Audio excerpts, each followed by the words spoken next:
वक्रतुंड महाकाय सूर्यकोटी समप्रभ निर्विघ्नं कुरु मे देव सर्वकार्येषु सर्वदा कर वसुदेवसुतं देवं कंसचाणूरमर्दनं देवकी परमानन्दं कृष्णं वन्दे जगद्गुरुं कृष्णाय वासुदेवाय हरये परमात्मने प्रणतक्लेशनाशाय गोविन्दाय नमो नमः। मूकं करोति वाचालं पङ्गुल्लङ्घयते गिरिं यत्कृपातमहं वन्दे परमानन्दमाधवम्। आकाशात् पतितं तोयं यथा गच्छति सागरं सर्वदेव नमस्कारं केशवं प्रतिगच्छति। या कुन्दे नृतुषारहारधवला या शुभ्रवस्त्रावृता या वीणावरदण्डमण्डितकरा या श्वेतपद्मासना या ब्रह्माच्युतशङ्करप्रभृतिभिर्देवैः सदा वन्दिता सा मां पातु सरस्वती भगवती निःशेषजाढ्यापहा। गुरुर्ब्रह्मा गुरुर्विष्णु गुरुर्देवो महेश्वरः गुरुः साक्षात् परब्रह्म तस्मै श्री गुरवे नमः। ॐ नमो भगवते वासुदेवाय। ॐ नमो भगवते वासुदेवाय। ॐ नमो भगवते वासुदेवाय। नमस्कार. मागच्या भागात आपण ब्राह्मण कन्या शुक्राचार्यांची तिचा ययाती राजाशी विवाह झाला त्याबद्दलचा कथा ऐकायची असं तिथपर्यंत आलो होतो. आता आपण ही कसं काय बाबा यांचा विवाह झाला आणि पुढे त्याला शर्मिष्ठेपासून कशी काय पुत्र प्राप्ती झाली याबद्दल परीक्षिताने शुकमुनींजवळ विचारणा केली आहे. आता त्या ययातीच्या चरित्राची कथा शुकमुनींनी सुरू केली आहे. ते म्हणतायत दानवराज वृषपर्वा हा एक राजा होता, क्षत्रिय होता. त्याच्या कन्येचं नाव होतं शर्मिष्ठा आणि देवयानी ही शुक्राचार्यांची कन्या ह्या दोघी मैत्रिणी होत्या. एक दिवस त्या दोघी आपल्या इतर मैत्रिणींबरोबर त्यांच्या राजधानीमध्ये एक मोठा बगीचा होता तिथं विहार करायला गेल्या आणि विहार करायला तिथे गेल्यावर फुलं पानं वेली सगळीकडून त्या फिरत फिरत एका मोठ्या सरोवराजवळ आल्या. छान छान कमळं उमललेल्या त्या सरोवरामध्ये गेल्यावर त्या सुंदर कन्यांना असं वाटलं की या सरोवरामध्ये आपण मुक्तपणे पाण्यामध्ये जलविहार करावा. म्हणून त्यांनी आपापली वस्त्र घाटावर काढून ठेवली आणि त्या विवस्त्र होऊन पाण्यात उतरून एकमेकींच्या अंगावर पाणी उडवायला लागल्या. आणि नेमकं त्याच वेळेला पार्वतीसह भगवान शंकर नंदीवर आरूढ होऊन तिथं पोहोचले. त्या दोघांना तिथं आलेलं पाहून त्या सगळ्या कन्या अतिशय लाजल्या, लज्जित झाल्या.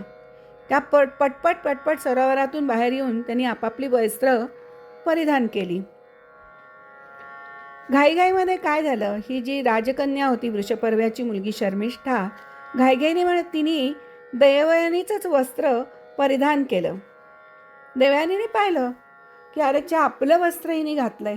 तिला फार राग आला. ती म्हणली, पहा या दासीचं केवढं मोठं धाडस आहे, हिनं माझं वस्त्र परिधान केलंय.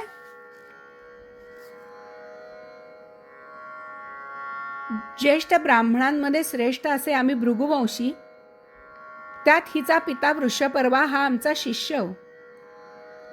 असं असताना शूद्रांनी जसं वेद पठण करावं त्याप्रमाणे हिनं माझी वस्त्र परिधान केली. अशा प्रकारे अद्वा तद्वा देवयानी बोलायला लागल्यावर शर्मिष्ठाचा क्रोध अनावर झाला. एखाद्या डिवचलेल्या नागिणीप्रमाणे दात ओठ खात ती म्हणाली, ए भिकारणे, स्वतःला न ओळखता किती बडबड करतेस? कावळ्या कुत्र्याप्रमाणे तू आमच्या घराकडे आशाभूतपणे पाहतच नाही का? अशा कडवट शब्दांनी गुरुकन्या देवयानीला शर्मिष्ठेने फटकारलं आणि तिच्या अंगावरील वस्त्र हिसकावून घेऊन तिला विहिरीत ढकलून दिलं. आता देवयानी विहिरीत पडली आणि शर्मिष्ठा घरी निघून गेली. सगळ्या मैत्रिणी पण गेल्या. ही बिचारी एकटी देवयानी पाण्यामध्ये पडली आहे, विवस्त्र अवस्थेत आहे. आणि त्यावेळेला शिकार करण्याच्या करीत करीत योगायोगाने ययाती राजा तिथे येऊन पोहोचला. त्याला तहान लागल्यामुळे तो विहिरीजवळ आला आणि विहिरीत पडलेल्या देवयानीला त्याने पाहिलं. मग त्याने स्वतःच्या अंगावरची शाल काढून तिच्या अंगावर घातली. अंगावरचे तिच्या वस्त्र नव्हतं म्हणून त्याने तिला शेला दिला आपला, आणि तिला आपला हात दिला आणि हाताने पकडून तिला वर काढलं.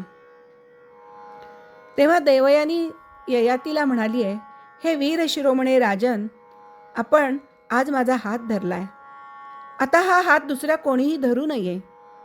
हे वीरश्रेष्ठा, विहिरीत पडल्या कारणाने मला आज अचानकपणे आपलं दर्शन झालं. मला वाटतं हा ईश्वरानेच आपला संबंध ठेवलेला आहे. मी यापूर्वी बृहस्पतीचा पुत्र कच याला शाप दिला होता आणि म्हणून त्याने सुद्धा मला शाप दिला की ब्राह्मण माझे पाणी ग्रहण करणार नाही, कोणताच ब्राह्मण माझं पाणी ग्रहण करणार नाही असा मला शाप दिलाय. आणि माझं मन सुद्धा आता आपल्याकडे ओढ घेतंय. ययातीला सुद्धा देवयानी आवडली होती, त्याचंही मन तिच्याकडे ओढ घेत होतं.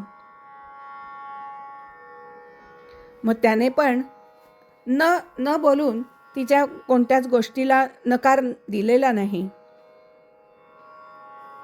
आणि ययाती तिथून निघून गेला. तेव्हा देवयानी रडत रडत आपल्या पिताकडे आली आणि तिने शर्मिष्ठा जे जे आपल्याला बोलली अद्वा तद्वा ते सर्व शुक्राचार्यांना सांगितलं. शुक्राचार्यांना सुद्धा अतिशय वाईट वाटलं, त्यांचं मन उद्विग्न झालं आणि ते म्हणले, आता आपण या वृषपर्वा राजाच्या नगरीत राहणंच चुकीचं आहे. जिथे आपला एवढा घोर अपमान झाला तिथे आपण राहू नये. असं म्हणून ते देवयानीला बरोबर घेऊन नगराच्या बाहेर पडले. वृषपर्व्याच्या कानावर ही सगळी गोष्ट गेली. आपला गुरु शत्रूला जाऊन मिळू नये म्हणून त्यांना प्रसन्न करण्यासाठी त्याने रस्त्यातच शुक्राचार्यांच्या चरणावर लोटांगण घातलं. शुक्राचार्यांचा क्रोध हा तात्कालिक होता. ते म्हणले वृषपर्व्याला, राजन, मी काही देवयानीला सोडू शकत नाही.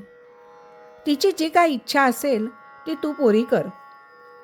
राजा म्हणला, ठीक आहे देवयानी, तुझी काय मनोगत आहे? तेव्हा मग देवयानी सांगितलं की माझं ज्या व्यक्तीबरोबर लग्न होईल तिथे मी जिथे जिथे जाईन तिथे शर्मिष्ठानी आपल्या सख्यांसह माझी दासी बनून यावं, माझी सेवा करावी. आता वृषपर्व्याला कळलं होतं आपल्या परिवारावर तर मोठं संकट आलंय. आपण तर गुरूंच्या शापाला आपल्याला सामोरं तरी जावं लागेल, नाही तर मुलीला दासी तरी बनवावं लागेल. आणि म्हणून त्यांनी देवयानीचं म्हणणं मान्य केलं. 1000 सख्यांसह ती दासीप्रमाणे देवयानीची सेवा करायला लागली. पुढे शुक्राचार्यांना ययाती राजा आणि देवयानीच्या बद्दल ते देवयानीने सांगितलं आणि मग देवयानीचा विवाह ययातीबरोबर त्यांनी लावून दिला. शर्मिष्ठा तिथेही दासी म्हणून तिच्याबरोबर गेलेली आहे. त्यावेळेला शुक्राचार्यांनी सांगितलं की ती क्षत्रिय आहे, राजाची पत्नी, राजाची मुलगी आहे, पण हिला कधीही तुझ्या शय्येवर घेऊ नकोस. थोड्या दिवसांनी देवयानी पुत्रवती झाली आणि एक दिवस शर्मिष्ठा आणि ययाती हे दोघंही एकमेकांच्या सहवासात आले आणि त्यांनी ययाती राजांनी सुद्धा तिचंही गुपचूपपणे पाणी ग्रहण केलं. ही गोष्ट कोणालाच माहीत नव्हती. शुक्राचार्यांना त्यांनी वचन दिलं होतं की मी हिच्याशी कधीही विवाह करणार नाही, वैवाहिक संबंध ठेवणार नाही. तरीसुद्धा त्यांनी शर्मिष्ठाबरोबर विवाह संबंध ठेवला. इकडे देवयानीला 2 पुत्र झालेत, यदू आणि तुर्वसू. पुढे शर्मिष्ठेलाही 3 पुत्र झालेत, द्रुयू, अनु आणि पुरू. ययातीला एक कन्या पण झाली आहे, माधवी. तिची पुढे कथा आहे ती महाभारताच्या ह्याच्यामध्ये बघायला मिळते आपल्याला. देवयानीला आता कळलंय की शर्मिष्ठेला सुद्धा आपल्या पतीपासूनच गर्भ राहिलाय. तिला अतिशय राग आलाय आणि जळफळत ती पित्याच्या घरी गेली आहे. ययाती तिच्या पाठोपाठ गेलाय आणि त्याने खूप तिची समजूत घालण्याचा प्रयत्न केलाय, पण तो काही तिचं मन वळवू शकला नाही. शुक्राचार्यांना ही गोष्ट कळली आणि त्यांना अतिशय क्रोध आला. तू खोटारडा आहेस, स्त्रीलंपट आहेस, मंदबुद्धी आहेस, तू माझं ऐकलं नाहीस. आता तू म्हणून मनुष्याला कुरूप करणारे वृद्धत्व तुला येऊ दे, असा शाप शुक्राचार्यांनी ययातीला दिलाय. ययाती म्हणाला, अहो गुरुदेव, मी आपल्या कन्येबरोबर विवाह केलाय. माझं जर तुम्ही वृद्धत्व मला जर दिलं तर मी तिच्याबरोबर संसार कसा करणार?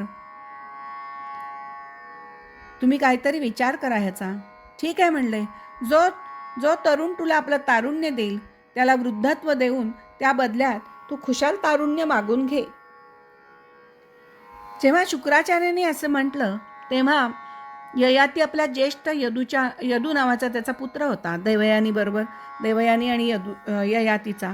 त्याने विचारलं यदूला, तू मला तुझं तारुण्य देतोस का?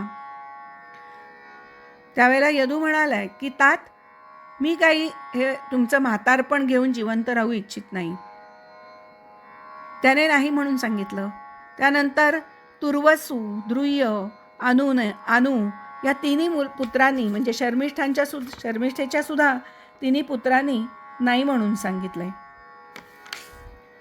माता शर्मिष्ठेचा सगळ्यात धाकटा मुलगा पुरू हा मात्र वडिलांना म्हणालाय की तात, ज्यांच्या कृपेने मला हा मनुष्य जन्म प्राप्त झालाय ते आपण माझे तात आहात.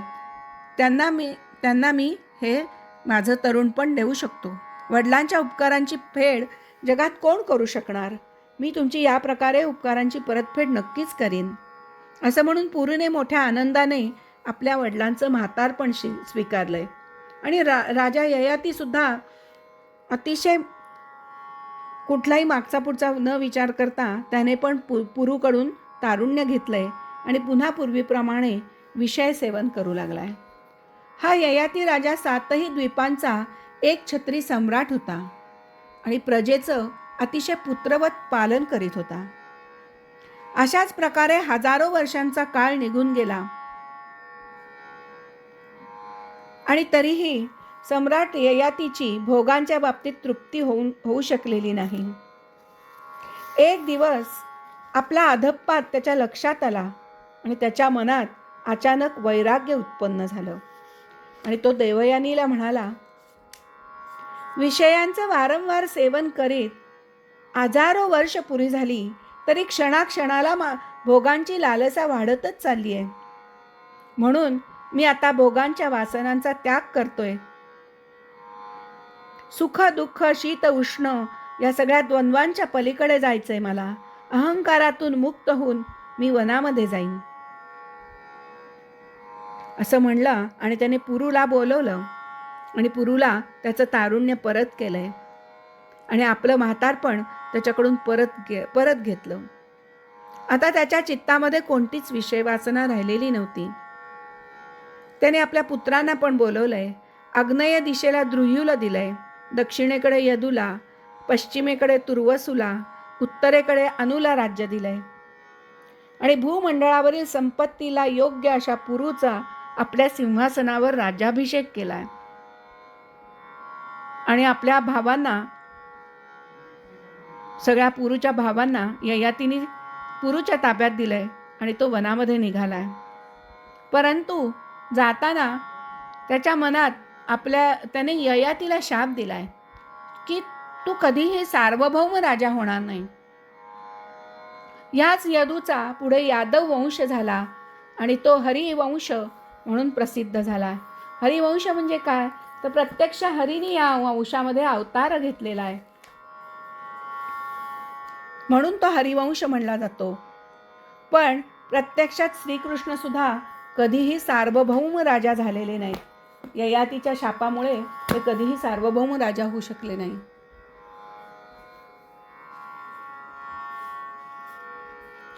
याच पुरुच्या वंशात पुढे कौरव झाले आणि ते सुद्धा सार्वभौम राजे झालेले आहेत.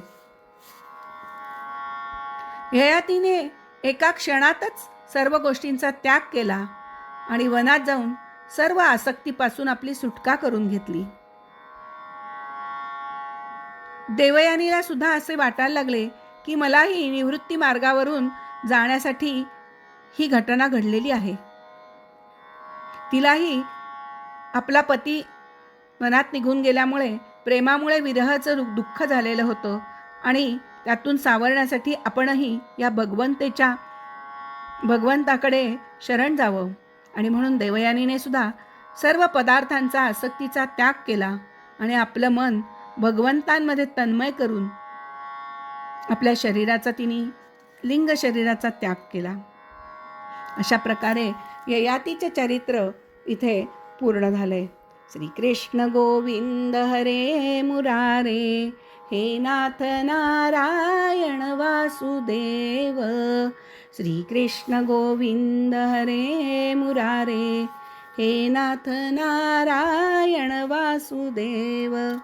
आता शुकमुनी पुढे सांगतायत, परीक्षिता, आता मी तुला पुरुच्या वंशाचं वर्णन सांगतो. आता या वंशामध्ये ते म्हणाले की पुढे तुझा जन्म झालेला आहे. परीक्षिताचा जन्म झाला आहे ह्या पुरुवंशात. पुष्कळचे वंशज, पुष्कळचे राजर्षी आणि ब्रह्मर्षी सुद्धा या वंशामध्ये झालेले आहेत. पुरुचा पुत्र जनमेजय, जनमेजयाचा प्रचिनवान, प्रचिनवानचा प्रवीर, प्रवीराचा नमस्यू आणि नमस्यूचा पुत्र चारुपद झालाय. चारुपदापासून सुद्यू, सुद्यूपासून बहुगव, बहुगवापासून संयाती, संयातीपासून अहमयाती, अहमयातीपासून रौद्राश्व असे पुत्र झालेले आहेत. घृताची अप्सरेपासून रौद्राश्व या मुलाला ऋतेयू, कुक्षेयू, स्थंडिलेयू, कृतेयू, जलेयू, संततेयू, धर्मेयू, सत्ययू, रतेयू अशी 10 पुत्र झालेले आहेत. त्यातला सगळ्यात लहान होता तो वनेयू होता. त्यातला जो कृतेयू होता त्याचा पुत्र रंतिभार झालाय आणि रंतिभाराला सुमती, ध्रुव आणि अप्रतिरथ असे 3 पुत्र झालेले आहेत. अप्रतिरथाच्या पुत्राचं नाव कण्व होतं. कण्वांचा पुत्र हा मेधातिथी झाला आणि या मेधातिथीपासूनच ब्राह्मण पुढे उत्पन्न झालेले आहेत. सुमतीचा पुत्र रैभ्य झाला, रैभ्याचा पुत्र दुष्यंत झाला. हा दुष्यंत राजा एकदा शिकारीसाठी म्हणून काही सैनिकांना बरोबर घेऊन वनात गेला. तिथे तो फिरत फिरत कण्व मुनींच्या आश्रमात पोहोचला. कण्व मुनींच्या आश्रमात गेल्यावर तिथे अतिशय सुंदर मनोहर अशी एक स्त्री बसली होती. तिला पाहून त्याला आनंदही झाला आणि मनामध्ये कामवासना जागृत झाली. त्यांनी तिला विचारलं, हे देवी, तू कोण आहेस? तू कोणाची कन्या आहेस? तू इथे कशी काय आलीस? या वनामध्ये कशी आलीस तू? माझं मन तुझ्याकडे आकर्षित झालंय. कशामुळे झालंय हे? त्यावेळेला शकुंतला म्हणाली, आपलं म्हणणं बरोबर आहे. मी कण्व मुनींची कन्या नाहीये. मी विश्वामित्र आणि मेनका यांची कन्या शकुंतला आहे आणि हे कण्व ऋषींना पण माहिती आहे. मेनकीने मला या वनामध्ये कण्व ऋषींकडे आणून सोडलेलं आहे. त्यावेळेला दुष्यंत मुनी म्हणाले, दुष्यंत राजा म्हणाला, हे सुंदरी, तू कुशिक वंशात जन्मलेली असल्यामुळे तू राजकन्येप्रमाणे सुंदर आहेस. राजकन्या स्वतःच आपला योग्य असा पती वारतात. त्यावेळेला शकुंतलेनी संमती दिली आहे दुष्यंताला, आणि मग दुष्यंताने गांधर्व पद्धतीने शकुंतलेबरोबर विवाह केलेला आहे. आणि दुष्यंत आणि शकुंतला एकत्र आलेले आहेत. ती रात्र त्यांनी एकत्र सहवास केला आणि दुसऱ्या दिवशी सकाळी तो आपल्या राजधानीकडे परत गेलेला आहे. योग्य वेळी शकुंतलेला पुत्र झालाय.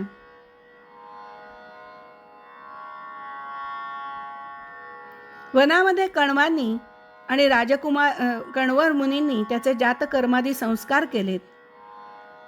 तो मुलगा अतिशय धीट आहे. लहानपणापासूनच तो सिंहांना बळजबरीने बांधून घेत असे, त्यांच्याशी खेळत असे. अतिशय पराक्रमी असा मुलगा आहे. भगवंतांचा अंशावतारच असल्यामुळे तो अतिशय पराक्रमी होता. त्या मुलाला घेऊन शकुंतला दुष्यंतकडे आलेली आहे. परंतु दुष्यंताने शकुंतलेचा आणि त्या पुत्राचा स्वीकार केलेला नाहीये.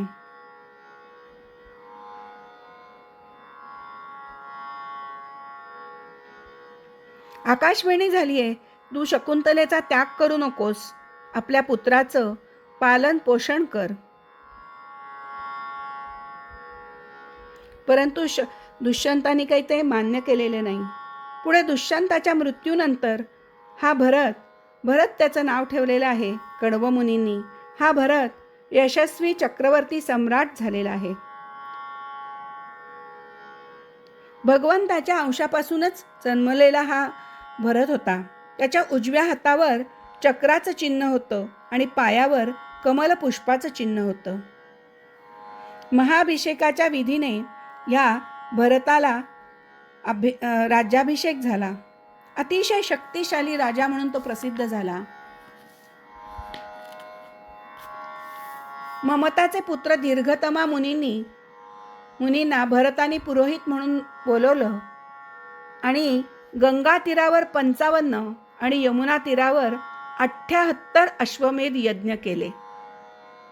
त्यावेळी त्यांनी 1000 ब्राह्मणांना प्रत्येकी एक बद्व म्हणजे 13,084 अशा प्रत्येकाला गायी दिल्या. 1000 ब्राह्मणांना प्रत्येकी 13,084 अशा गायी दिल्या. या यज्ञामध्ये मशनार नावाचं एक कर्म असतं. त्यामध्ये भरताने सुवर्ण विभूषित पांढऱ्या दाताचे आणि काळ्या रंगाचे 14 लाख हत्ती दान केले. अशा प्रकारे भरताने 133 यज्ञ करून सगळ्या राजांना आश्चर्यचकित केलं.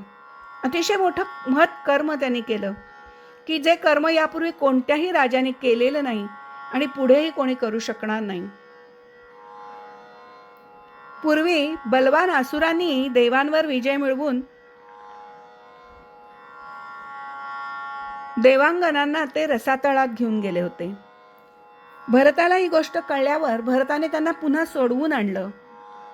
27,000 वर्षापर्यंत सर्व दिशांचं एक छत्री राज्य या भरताने केलेलं आहे.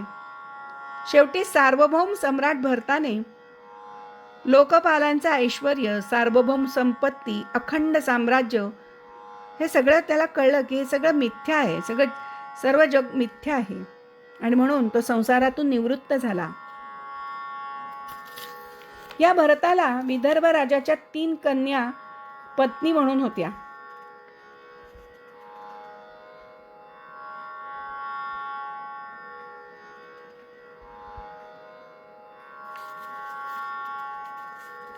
त्याने संतान प्राप्तीसाठी मरुतस्तोम नावाचा यज्ञ केला.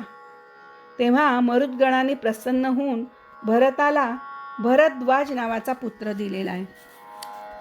एकदा बृहस्पतींनी आपला भाऊ उतथ्य याच्या गर्भवती पत्नीशी सहवास करण्याची इच्छा केली, परंतु गर्भामधील बालकाने त्याला विरोध केला.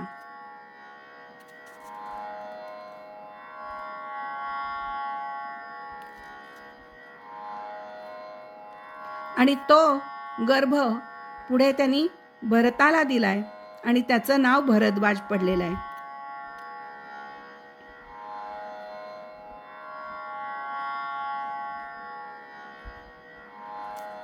भरताने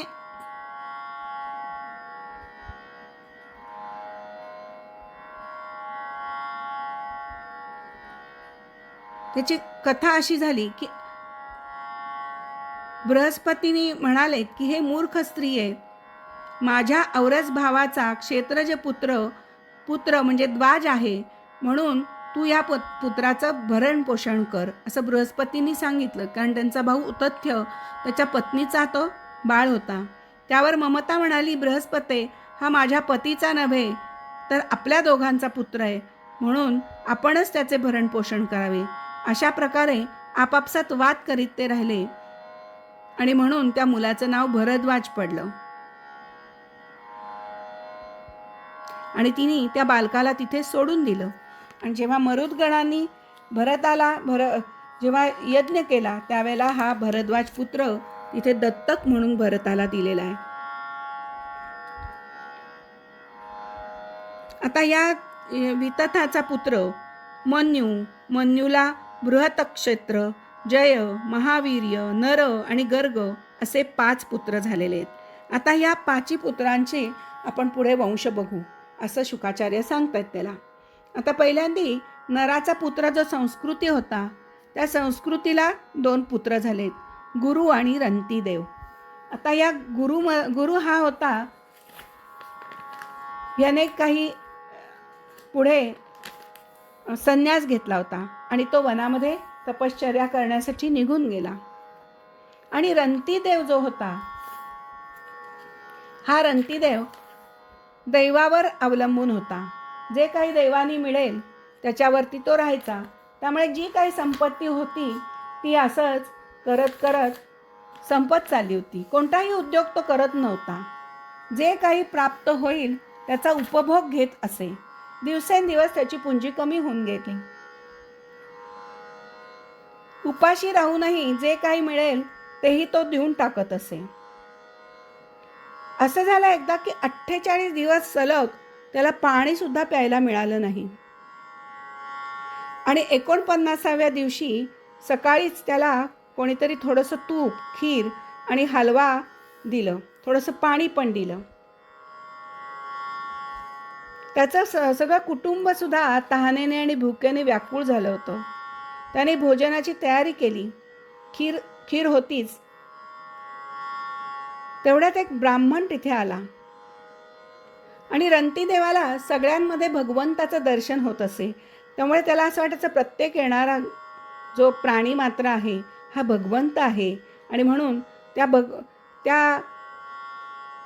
ब्राह्मणाने मला भूक लागली आहे, मला काहीतरी खायला द्या असे म्हणल्यावर त्याच्याजवळची सर्व भोजन त्याने त्या ब्राह्मणाला दिलं.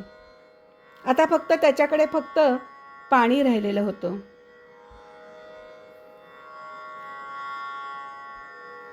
रंतीदेव आता पाणी प्यायला लागणार तेवढ्यामध्ये तिथे एक चांडाळ आला आणि त्याने त्याच्याकडे पाणी मागितलं. आणि ते पाणी सुद्धा एका माणसाला पुरेल इतकंच होतं. आणि मग चांडाळाला त्यांनी ते राहिलेलं पाणी प्यायला दिलं. चांडाळाची करुणापूर्ण वाणी ऐकून रंतीदेवाचं हृदय दयेने भरून आलं आणि त्याने त्याला ते पाणीही देऊन टाकलं.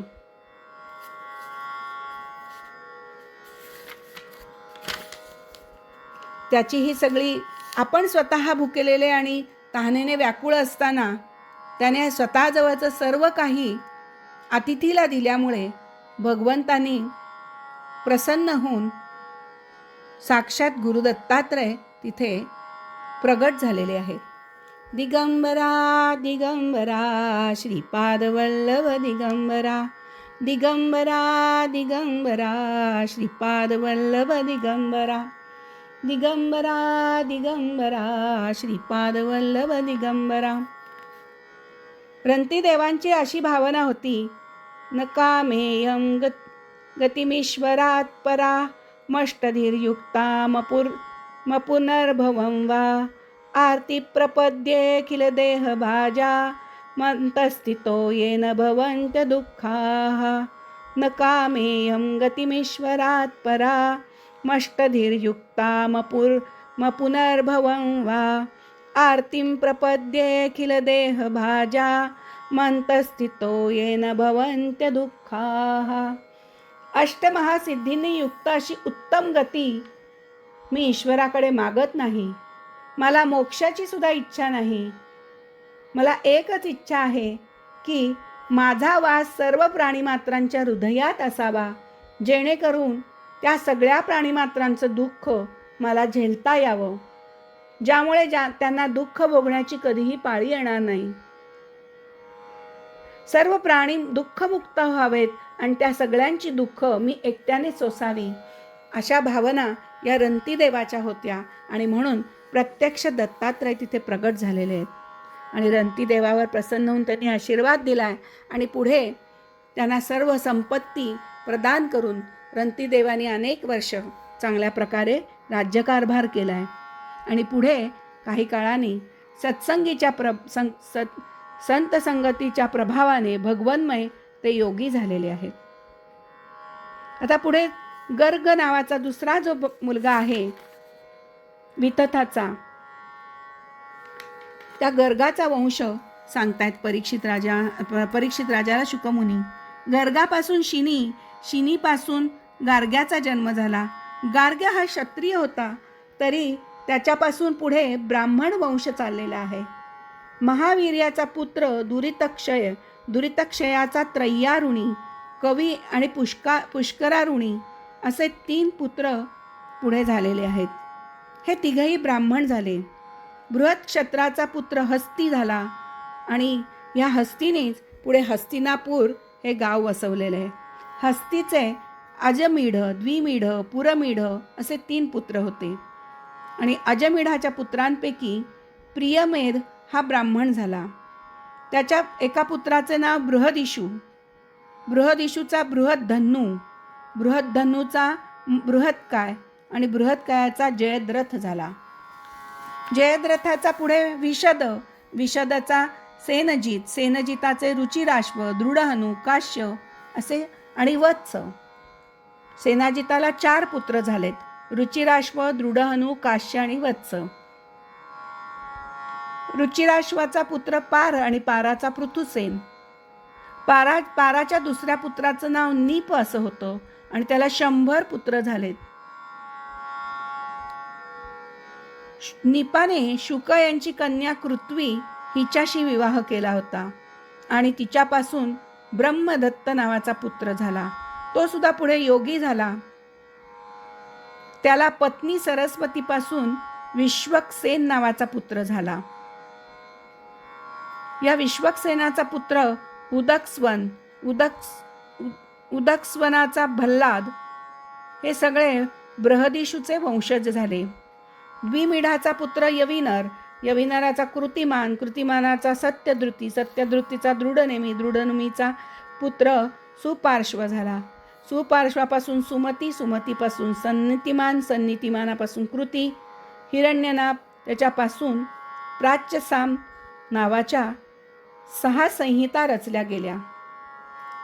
योगविद्या प्राप्त त्यांनी केली होती हिरण्यनाभाने. त्यांनी प्राच्यसाम नावाच्या 6 संहिता रचल्या. पुढे कृतीचा पुत्र निप होता. त्या निपाचा वंश त्यांनी सांगितला. उग्रायुध, उग्रायुधाचा क्षेम्य, क्षेम्याचा सुवीर, सुवीराचा पुत्र रिपुंजय, रिपुंजयाचा बहुरथ आणि आता दुसरा पुत्र आहे अजमीड, द्विमीड, पुरुमीड. त्यापैकी द्विमीडाचा भाऊ पुरमीड, त्याला काही संतान झालेलं नाही आहे. आणि अजमीढाच्या दुसऱ्या पत्नीचं नाव नलिनी होतं. तिच्यापासून नीलाचा जन्म झाला. नीलाचा पुत्र शांती, शांतीचा सुशांती, सुशांतीचा पुरुष, पुरुषाचा अर्क, अर्काचा पुत्र भरम्याश्व, भरम्याश्वाचा मुद्गल, यविनर, बृहदिशू. भरम्याश्वाला 5 पुत्र झालेले आहेत. मुद्गल, यविनर, बृहदिशू, कांपिल्य आणि संजय. भरम्याश्व म्हणाला, हे माझे 5 पुत्र 5 देशांचे शासन करण्यासाठी समर्थ आहेत.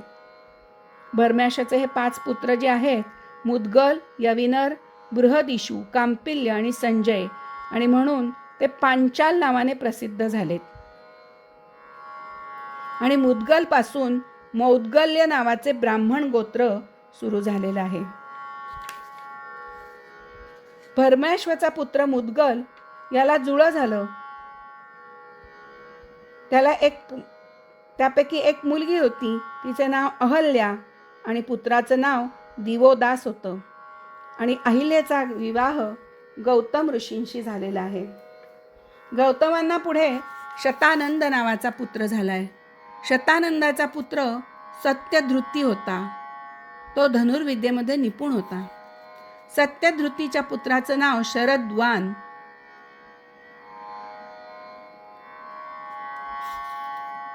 या पुत्राला एकदा उर्वशी दिसली आणि तो उर्वशीकडे आकर्षित झाला आणि त्यांना एक शुभलक्षणी पुत्र आणि कन्येचा त्यातून जन्म झालेला आहे. शिकारीसाठी आलेल्या शंतनू राजाची दृष्टी त्या बालकांवर पडली, एक पुत्र आणि एक मुलगी. आणि दयाळू अंतःकरणाने त्याने त्या दोघांनाही त्याने उचलून घेतलं. त्यापैकी जो पुत्र होता त्याचं नाव कृपाचार्य झालं आणि कन्या होती तिचं नाव कृपी झालं. आणि ही कृपी पुढे द्रोणाचार्यांची पत्नी झालेली आहे. अशा प्रकारे या अजमेड, द्विमीड आणि पुरमीड यांच्या वंशांचं वर्णन इथे शुकमुनींनी केलेलं आहे.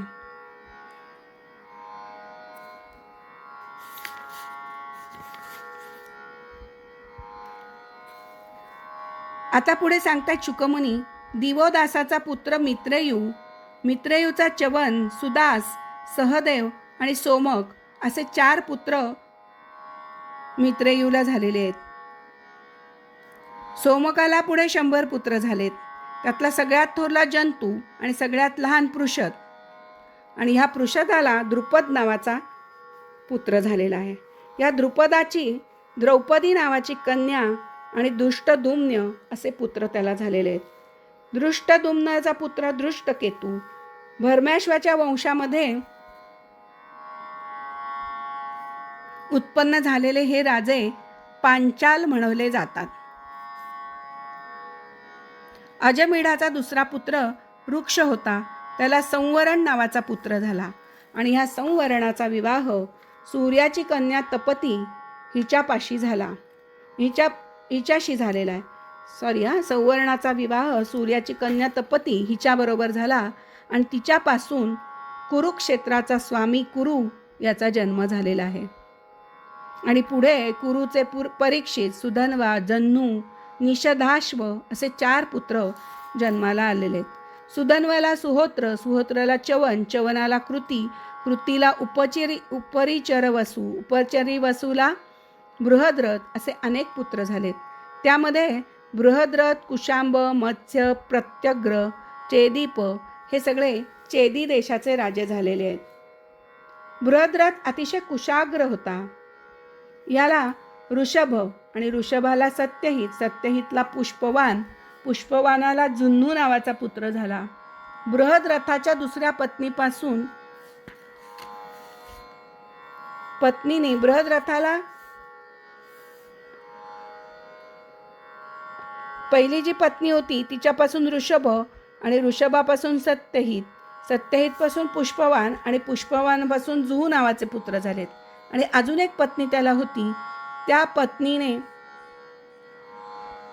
पत्नीच्या गर्भापासून एका शरीराचे 2 तुकडे उत्पन्न झाले आणि तिने घाबरून ते बाहेर फेकून दिले.